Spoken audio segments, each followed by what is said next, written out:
Surrender involves trust, and I still don't trust myself enough. I don't trust myself to do these vlogs naturally and spontaneously. It's hard for me to not scrutinize over what I'm gonna say next or plan the shots that I wanna get. It would be great if we can just let go of our neurotic thinking, if we could surrender our fight against the world of trying to manipulate it to get what we want and avoid what we don't want. But it's hard to not let our experiences distress us when things don't go our way. So how do we surrender?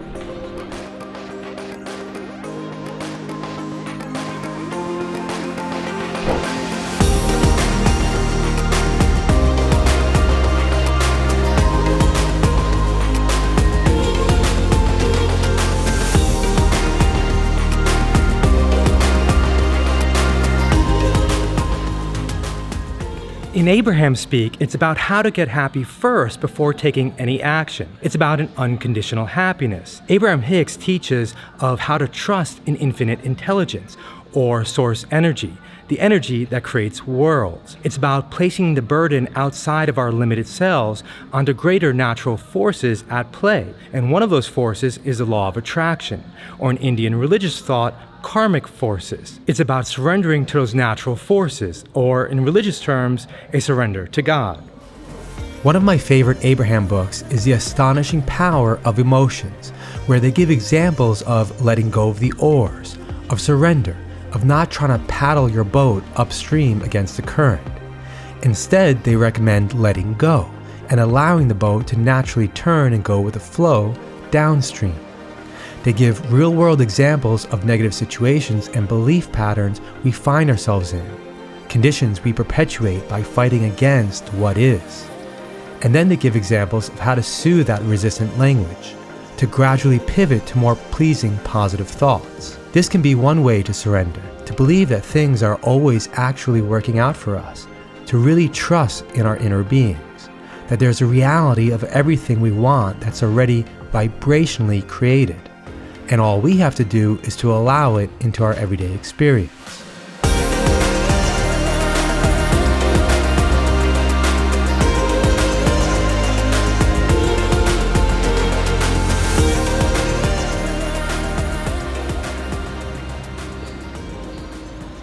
In crisis situations, or when all hope seems lost, a surrender to God or to a higher power may be the only consoling thing to do. Letting go and letting God.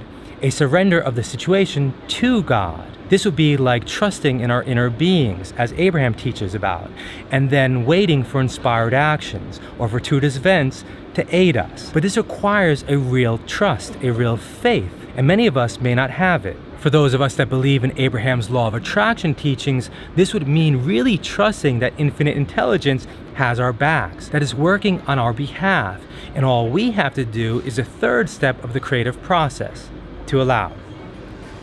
Another option is to accept and stay with the negative emotions long enough to see through the unreasonableness of them, to see that it's not actually the end of the world, and that our initial fearful perceptions aren't accurate.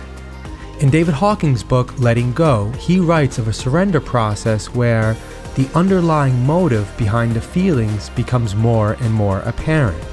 To be surrendered means to have no strong emotion about a thing. It's okay if it happens, and it's okay if it doesn't.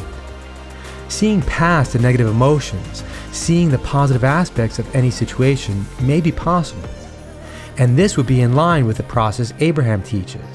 It's about not resisting what is, not condemning how we really feel or what's really happening, not trying to push it away. In the Letting Go book, this process is described in Chapter 3, Handling Emotional Crisis. He gives the example of someone losing a job. By the way, you may have noticed I haven't posted a video in quite some time, in the last few months. That's because this job loss example hits pretty close to home right now. I'll tell you about it in upcoming videos, but for now, I still have a few more of these Abraham Cruise videos to catch up on. In the book, David gives examples of soothing self-talk as a piecemeal process of letting go, asking oneself, can I let go of seeing this boss every day? Can I let go of showing up at the office? Can I let go of the free food? It's about realizing that your life is actually not threatened, that you can live without those smaller things adding up to the one big event of getting fired. And we may even realize that it's a welcomed loss, like the overwhelming responsibilities of the job or the dissatisfaction with it. It's about thinking what's really the worst case scenario, realizing it's not all that bad, and then gradually pivoting to more positive thoughts until we feel empowered. The final and deepest option is to completely see through the illusion of the distress we feel altogether. See, I'm distressed about making these videos, but I know I shouldn't be. I unnecessarily put pressure on myself. But the highest spiritual understanding of all this is not that there's actually no threat here, is that there can never be any threat at all. It's because there's only an illusion of a separate and limited self that can be threatened, and what we really are is perfect and complete. This would be the position advocated by non-dual spiritual teachers. As Rupert Spira would say, do the one thing you never thought of doing.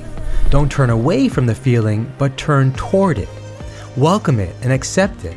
Tell it that it can stay for as long as it likes, and mean it. But it's not just about acceptance. Letting it in is the first step. Letting go is the second. And the way to let go is to not subscribe to the story of it. It's about not associating our stories with the feeling or justifying the feeling with our reasons. It involves a process of staying with the negative feeling and realizing that it's just a neutral sensation in the body when it's divested of all the mental constructs we associate with it. Through a process of self-inquiry, I can realize that at my core, I'm not defined by that feeling, and that my true nature is perfect and complete and can't be affected or disturbed. It's about seeing through the illusion of being a limited and vulnerable mind and body.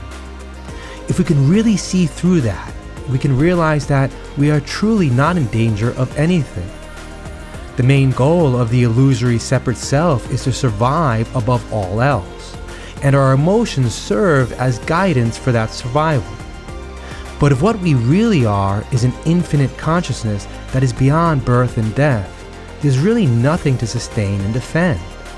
And by removing the motivating factor to act defensively and reactively, the negative emotions behind this naturally dissipate on their own.